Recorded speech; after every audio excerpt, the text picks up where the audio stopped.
90% of English learners fail to reach their goals, not because they're not good at it, or their age, or even their environment, but because they fail to plan.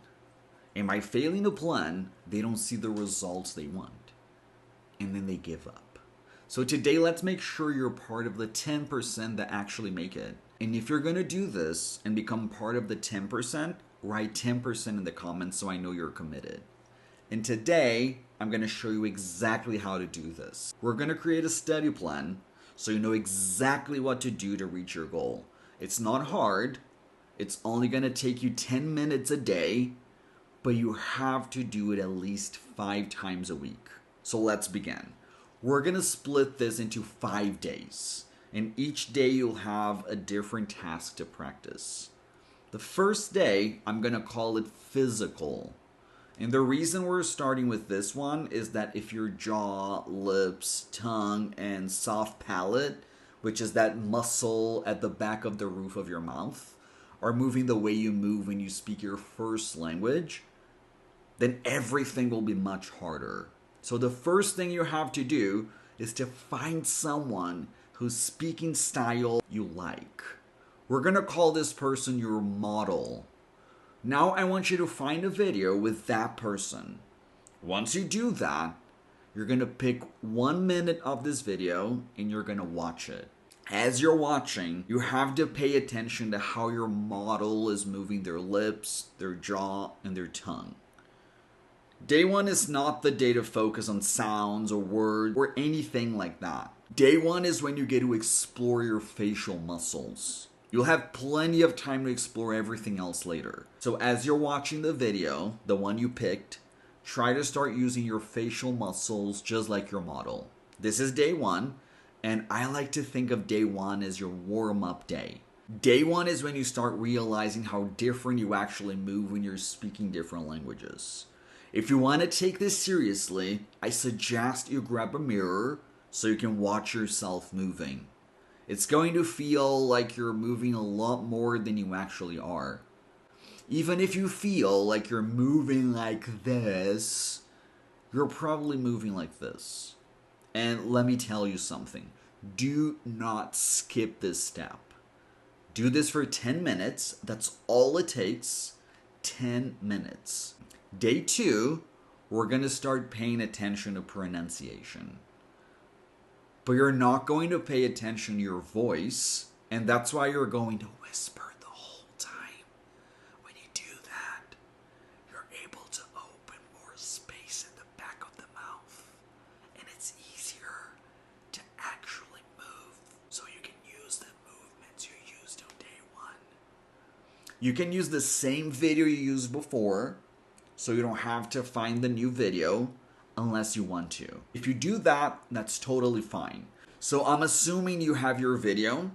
You're going to try to repeat after your model, but you're going to be whispering instead of actually saying everything. And that's because I want you to pay attention to how you're pronouncing words and moving everything in your mouth. And again, you're going to do it for 10 minutes. It's pretty simple, but it's very effective. Don't take this exercise for granted. Now going to day 3. Now you're going to use your voice while you do it. It's pretty much the same exercise as day 2, but using your voice now. And we're only using your voice now because now your muscles are a little bit more used to moving the right way. So do it for 10 minutes and you can call it a day. Day 4 is pretty interesting because day 4 is when you get to explore the music of the language. And the reason this is important is that each language feels different. Almost as if one language you're playing pop and another language you're playing jazz. And there's certain things you have to pay attention to. So I want you to pay attention to words that seem longer or emphasized and try to copy that. And if something seems longer, that means that the other words, the ones that are not emphasized, they seem shorter.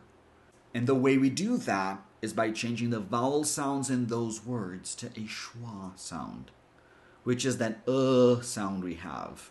For example, when we agree with someone, like that's the sound. So day 4, you're going to start understanding and feeling the music of the language. Don't worry about sounding perfect. This is not the goal right now. And last but not least, day 5. Day 5 is all about connection. Do you know that feeling that native speakers speak a bit fast? The reason you think that is because you're trying to process word by word, and people are giving you thought by thought. So day 5 is when you get to reprogram your brain to start thinking in thoughts instead of words. It's when you'll get to pay attention to how words come together. And right now, I don't want you to think about rules or anything like that. All I want you to do is to watch it, see if you spot any words coming together, and when you do, pause the video and try to repeat it. Let's say you're watching a video and someone says, pick it up. You will notice that they didn't say pick it up. Instead, the last sound of one word blended in with the first sound of the next word. And again, do this for 10 minutes.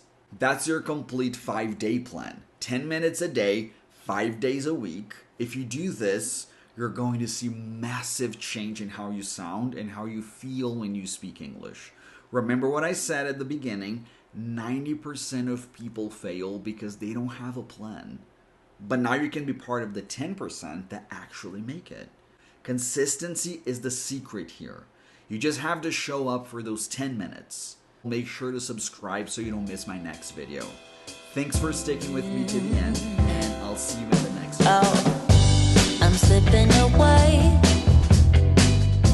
so don't